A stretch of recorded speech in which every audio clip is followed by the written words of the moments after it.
Our Michael Crichton read for October is Disclosure. Here we go. Disclosure by Michael Crichton. Here we go. This is book number 9 that he published under his own name. And before we jump into it, I just want to point out I am not usually super impressed by book covers.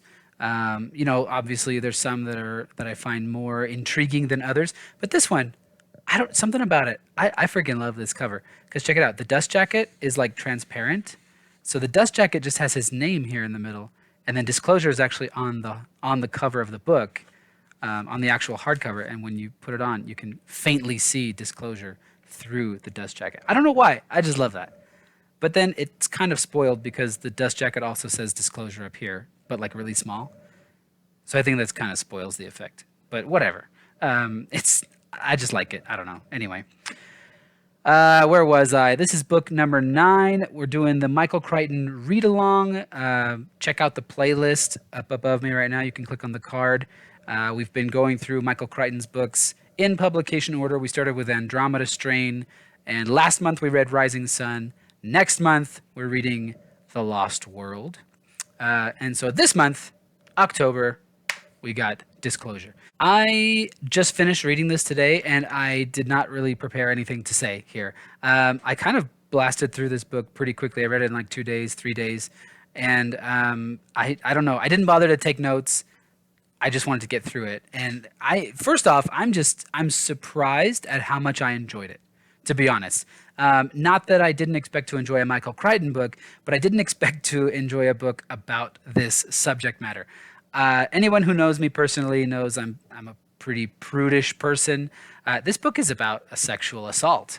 It's sexual harassment in the workplace, and it's about this. Basically, let me back up. Let me tell the story. So this guy, the main character, Tom Sanders, he works in this technology company. They make it's actually really funny. At the beginning of the book, it explains like what a cell phone is and how the contacts in a cell phone work. It's pretty dated. It's from like what 93. So anyway, it's that was kind of funny. But he works for this company that makes like CD-ROMs and cell phones and all this tech stuff. And yeah, there's 3 funny parts in the book. Sorry, I'm like rambling already, but whatever. There's 3 parts in the book that I thought were kind of funny. Right at the beginning, it explains what a cell phone is. Somewhere in the middle, it explains like what a CD is and what a CD-ROM drive is. And then some point later on, it mentions like the internet, and it like kind of explains like what the internet is, because it was brand new back then, you know. So I mean, it's the kind of thing that like it made me stop for a second and sort of just chuckle at the datedness of the story. But it didn't. I mean, it's nothing. It's not a negative or anything like that. I thought it was amusing.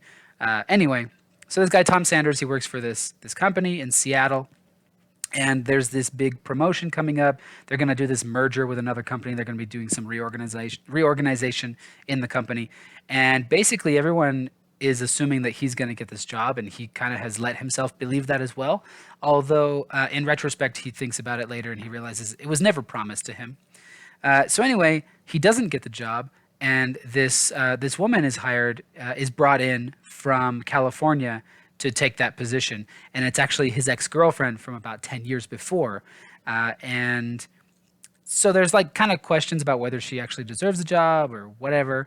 And on her first day there, they have a meeting later in the evening because they're going over stuff for this big merger meeting the next day. And she comes on to him, and there's this sexual encounter that happens. And at first, he is complicit.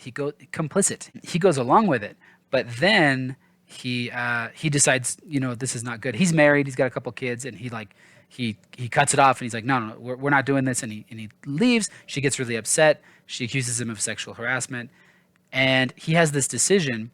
Everything is stacked against him. First of all, he's a guy, right? I mean, just the idea, especially in the 90s, the idea of a man accusing a woman of sexual harassment was pretty rare, and there's like basically no way that he's gonna win. It's his ex-girlfriend, so there's all these people that are saying like, oh, it just looks like you're mad that she got the job, and so you're making this up to screw her over, kind of thing. And so even his lawyer is like, he goes and sees a lawyer. She's like, you don't have a chance to win this thing. You probably shouldn't even do it. But he decides, the truth is on my side. She broke the law. I'm gonna counter accuse her of harassment and threaten to sue the company. And it becomes, like that's the setup. And I wasn't all that on board for it, to be honest. I was like, okay, this is like some story about like a feud in the workplace or whatever. But the way it develops and the way it's explained, of course, Michael Crichton is a master at this sort of techno thriller type stuff. There is some sciency stuff going on in the background of this company. He's just a master of this compelling, thrilling story, and I loved it. I loved it. There was a point right when he first decided to actually accuse his new supervisor, his new boss, of the sexual harassment, where it's basically listed out all these things that are against him. Like his chances of winning this thing are so small. It's just gonna, like his lawyer tells him, it's most likely gonna ruin your marriage. It's gonna ruin your life. All your friends are gonna leave you. You're gonna lose your job. You're never gonna be able to work in this industry again. Like all this stuff is at risk. And he's like, no, like I gotta do this. And I sort of took a moment. I'm just like, how is he gonna do this? And I thought to myself, he's gotta win, right? Like he's the protagonist. He's gotta win, right? And I won't spoil the ending. I won't tell you if he does or not. But I thought to myself, he's gotta win. Like how's he? And so it made it so much more compelling to me, just wanting to figure out how the heck is he gonna pull this off. And there's all sorts of wild developments and things that he is able to pull. Sort of. How do I don't even know. I can't find the words right now. I'm sorry. I'm so bad at reviewing books because I can't think of good words to use. There's things that he's able to remember about the incident.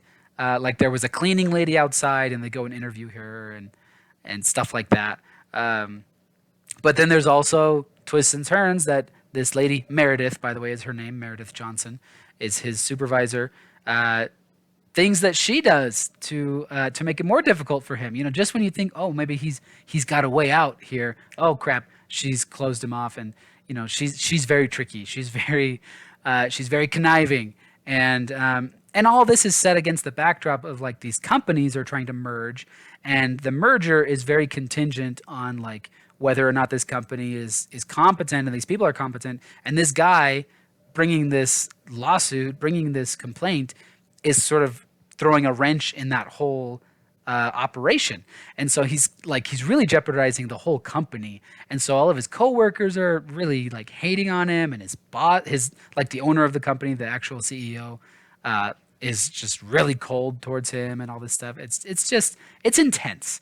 And it really it made me as a man, it really made me feel like, holy crap, this is scary. Like Michael Crichton, some of his other books have been kind of scary. Like Congo was a little bit scary. Eaters of the Dead was a little scary. Jurassic Park.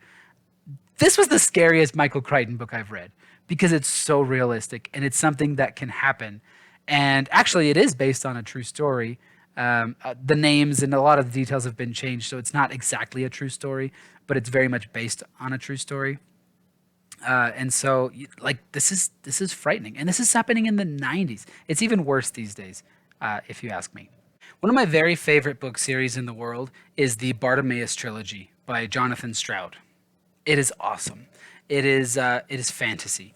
And in the second book called The Golem's Eye, let me just show it to you, just cause, I don't know. It's called The Golem's Eye. There's this scene where I don't want to go into too much detail, but this young girl, she goes to court because she's accused by a magician. The magicians run the government and they're just in control of everything. She is accused by this magician of attacking him, that she like hit a ball and the ball went in front of his car and it made him crash his car. And she's just like, well, it was an accident, like I didn't mean to do anything. And then he used magic to like hurt her and her friend. And so she was like, obviously, justice, obviously I shouldn't be afraid or whatever. And everybody is telling her, oh, don't go to court with him. Don't fight it. Just pay the fine, blah, blah, blah. And I read that as a very naive reader. It's one of the earlier books that I read when I was really getting into reading. And I read it a lot like her, this girl, her name's Kitty. And I had the same attitude. I'm like, well, this magician did something wrong. He attacked these kids when it was just like an innocent accident kind of thing. And the court completely screws her over, like hardcore. And she has to pay a fine, and she has to pay the magician's court fees as well. And like, there's just zero justice. And I remember being so outraged at this scene. It's a relatively minor scene in the book, but I was so outraged. I was so upset by it. And basically, what Disclosure is, it's that one scene from this book turned into an entire story. Um, the outrage is just like, when you read it and you really empathize with this Tom Sanders guy, you just think like, he made a mistake. He shouldn't have even started. There's things he could have done better. But like, she was the aggressor. And then she's trying to screw him over. She accuses him of sexual harassment before he even says anything about it. Like he's thinking like, well, maybe we can just move on, and like, I can just do my job and she can do her job and we can just forget about this. He comes into work the next day and she's just like trying to screw him over in the meeting, and she's trying to do all this stuff. Like, she's sabotaging him hardcore. And it is upsetting. It is outrageous. And it's just like, I had like a visceral reaction to it. So I mean, that's the story. I mean, I don't know how much else there is for me to say. I was surprised at how good it was. I do have to give a content advisory warning thing, just like Rising Sun. This book had quite a few F words, and obviously there was a sex scene, and there's some fairly explicit language used to describe the sex scene, although I think Rising Sun was actually worse overall. It had a lot more sexually explicit content. This one actually was not as bad as I expected it to be.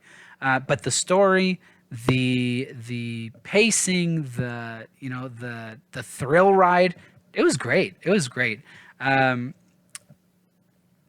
don't know. I'm really torn because it's the kind of thing, I just really don't like the F word, and I don't like having books in my house that have, explicit material. So I probably will just donate it or something. Probably won't ever read it again, but it was a good story. It was a very compelling, exciting thrill ride of a read. So read Disclosure if you want to. Don't read it if you don't want to. I liked it. And Meredith Johnson is horrible. That's all I have to say. I will see you next month. We're jumping back into the world of Jurassic Park. We're going to read The Lost World.